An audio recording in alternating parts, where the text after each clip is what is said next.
let's toss it over to the fourth member of our project.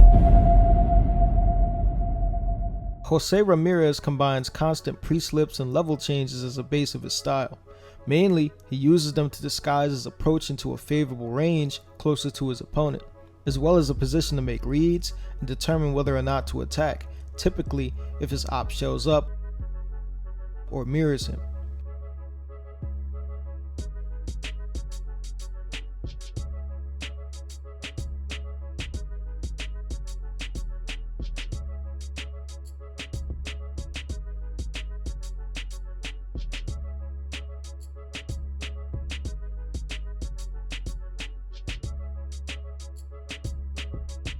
Haney most commonly steps out to create distance for the level change, which mostly disarms the maneuver entirely.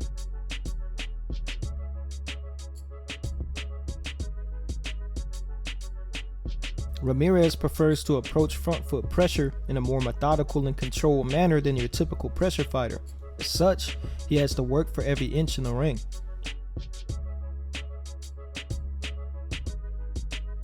Defensively, Ramirez will evade backwards with rhythm steps, pendulum steps, and reverse shuffles.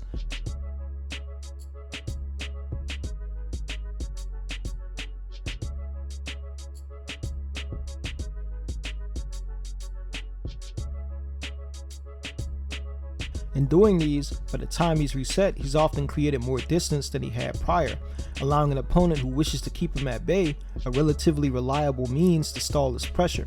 In other words, Ramirez will have to work again to get back in the range after backing out.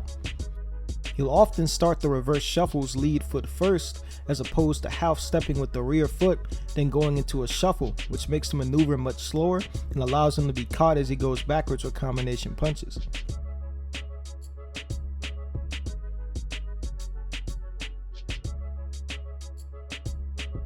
Haney will at times follow his opponents out with offense.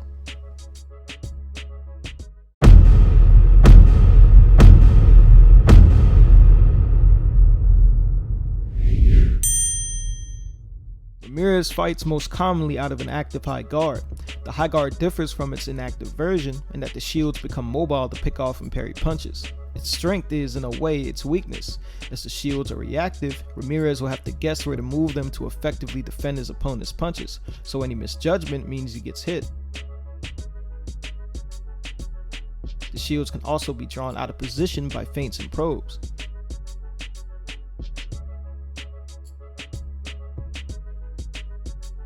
Ramirez often drops his rear hand as he defends jabs with the guard or reaches to parry.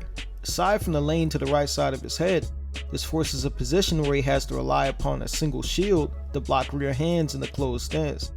He has to play the guessing game of what trajectory his opponent's most powerful punch is coming from with one glove, a game often lost. Even if successfully blocked, the punch can still blast through the shield anyway. All that being said, the high guard, both active and inactive, both share the same holes around the flanks and down the middle.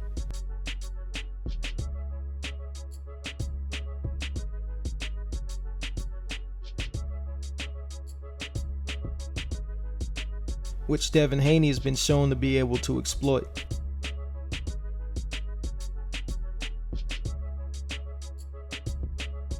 Devin Haney possesses one of the best closed stance jabs in the sport, period. It's quick and deadly accurate once he finds his timing.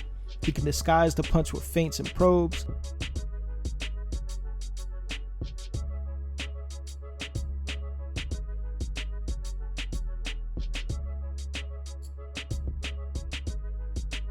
He's able to vary targets between the body and head.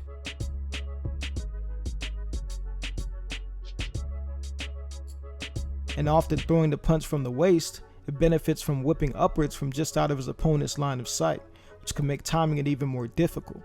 He also shows defensive awareness and often preemptively pulling or ducking immediately after throwing the punch. Eventually, he'll set his offense up behind the lead hand.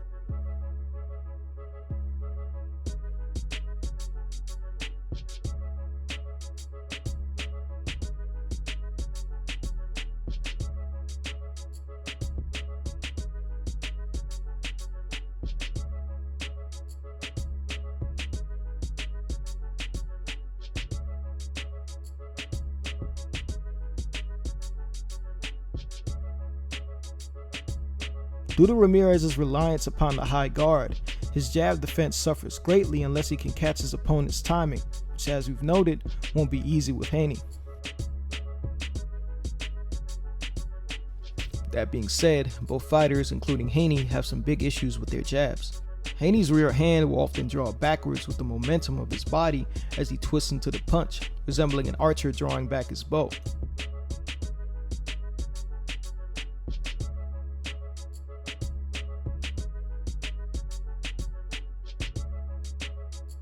This has left him dangerously susceptible to split counters as he throws the punch.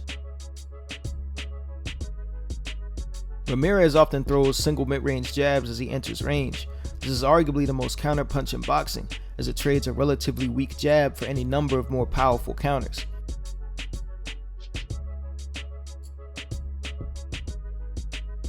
Sometimes Ramirez tends to close distance with the double jab without a plan thereafter. He doesn't change positioning or move his head, so he's susceptible to counterpunches.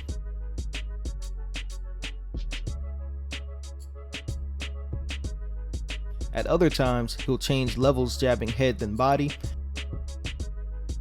as a position to read and react to his opponent or set up more offense.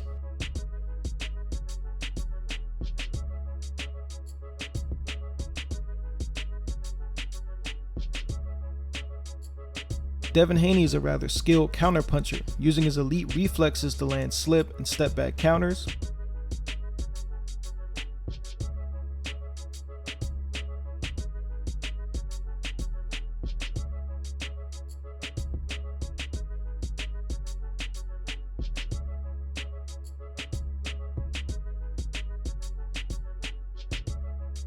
and out of the Philly shell, using the shoulder roll to low rear hand counters should his opponent overcommit or become predictable in their offense.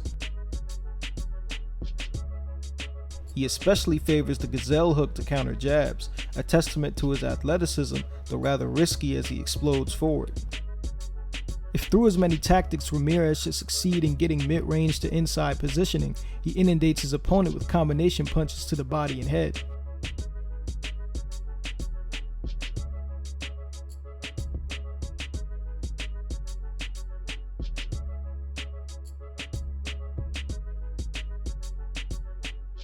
Ramirez's offense can be shut down in the clinch, as he isn't a prolific clinch fighter.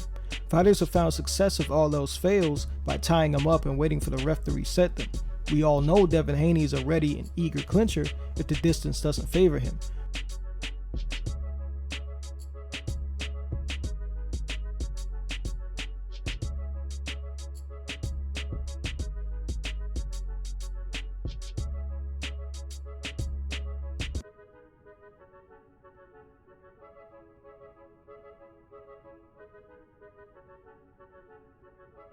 Ramirez just lost to Arnold Barboza, who fights somewhat similarly to Haney, though less skilled, so the fight will likely resemble that, but worse.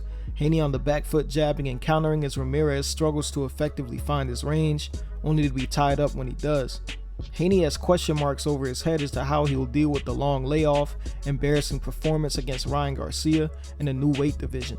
All that being said, even against prime Ramirez, stylistically I'd favor Haney. Against the Ramirez coming off a loss, on the decline, and being dragged up to a new weight division, I heavily favor Haney. Let me know how you got it in the comments below. Thanks for watching.